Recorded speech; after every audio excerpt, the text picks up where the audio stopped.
ಬಂದವರೊಂದಕ್ಕೆ ದೊರೆಯ ಭಾಗ್ಯಶ್ರೀ ಬಾಂಧವ ದೇವ ಮಾದ ಎನ್ನ ಸಿಂಹನಾದನಿಗೆ ಈ ತತ್ಕುಂಬಿನಿಯ ಇಂಬು ಇಲ್ಲ ತುಂಬ ದಪ್ಪಗೆ ಅಂಬರ ಬೇರಿಸುವಂತೆ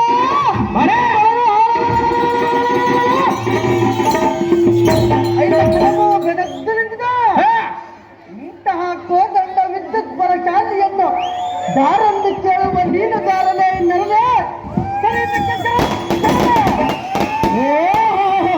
ದೇವ ನಾವು ದಾರಂದರೆ ಕರ್ನಾಟಕ ದೇಶದಲ್ಲಿ ತಯಾರಾಗಿದೆ ಸಿಮೆಂಟು ಅದರಷ್ಟು ಗಟ್ಟಿಯಾಗಿಲ್ಲ ಈಗಿನ ಗೌರ್ಮೆಂಟು. ಪ್ರತಿಯೊಬ್ಬರು ಆಗ್ಬೇಕಂತಾರೆ ಪಂಚಾಯತಿ ಪ್ರೆಸಿಡೆಂಟು. ನಾನು ಪ್ರೆಸಿಡೆಂಟ್ ಆಗ್ಬೇಕಂತೇಳಿ ಕಳ್ಕೊಂಡ ಲಕ್ಷಗಳು 18 ಲಕ್ಷಗಳನ್ನು ಕಳೆದುಕೊಂಡು 8 ಓಟಿನೊಳಗೆ ಒಟ್ಟು ಬಂದ ಬಂಡ ಸಾರಥಿ ನಾನಲ್ಲವೇನೋ ದೇವ ಹೇಳಿಕೊಂಡು ಬರಬೇಕು ನಿಮ್ಮ ನಾಮಾಂಕಿತವ. ಈ ಸಾರಥಿ ನಾವು ದಾರಂದರೆ ಯಾರು ದೇವ? ಈ ಲೋಕದಲ್ಲಿರುವ ಸಪ್ತಕುಲ ಪರ್ವತಗಳು ಶ್ರೇಷ್ಠವಾದ ರಜತಾಚಲದ ಅಗ್ರಭಾಗದಲ್ಲಿರುವ ಕೈಲಾಸ ಪಟ್ಟಣವನ್ನು ಶ್ರೇಷ್ಠಾಂತರ ಮಹಿಮೆಯಿಂದ ಪಾಲಿಸುತ್ತಾ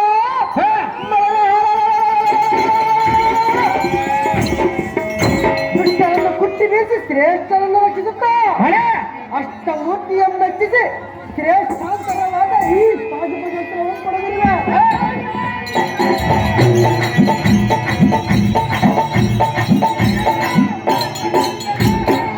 ಸಾರಥಿ ಚಂಡ ಪ್ರಚಂಡ ಹರಿಸಿ ಬರ್ತಾಂಡ ಚಂಡ ರಿಪುಗಳಪ್ಪ ಕೊಂಡರಿಗೆ ಗಂಡನಂದು ಇಕೋ ಎನ್ನ ಪದತೋಗ ಎಲ್ಲ ಸಾರಥಿ ಈ ಭೂಮಂಡಲದ ಅಧಿಕತರವಾದ ಚಂಡಾಲ ನಗರ ಅಧ್ಯಕ್ಷ ಪಾಂಡುರಾಯನ ಸುಕುಮಾರ ಭಪ್ರ ಪರಬಲ ತಿಮಿರ ದಿವಾಕರ ಮೂರ್ಛಕದ ಊರ್ಜಿತ ಬಲ ಪಾರ್ಜಿತನಾದ ಅರ್ಜುನ ಮಹಾರಾಜನೆಂದು ವೈರಿಗಳ ಹೃದಯ ಜರ್ಜರಿಸುವಂತೆ ದೇವೇರಿಯನ್ನು ಹೊಡೆದು ಸಾರಥಿ ಅಭಿನಂದಿಸಿ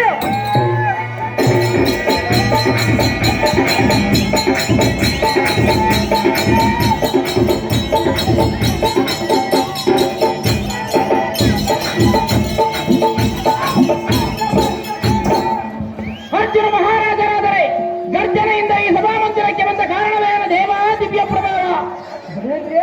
ಸಾರಥಿ ಶೃಂಗಾರದಿಂದ ಕೈಗೊಳ್ಳುತ್ತಿರುವ ಸಭಾ ಸಮಿತಿಗೆ ಬಂದ ಕಾರಣವೇನೆಂದು ಕೇಳಿದೆಯಾ?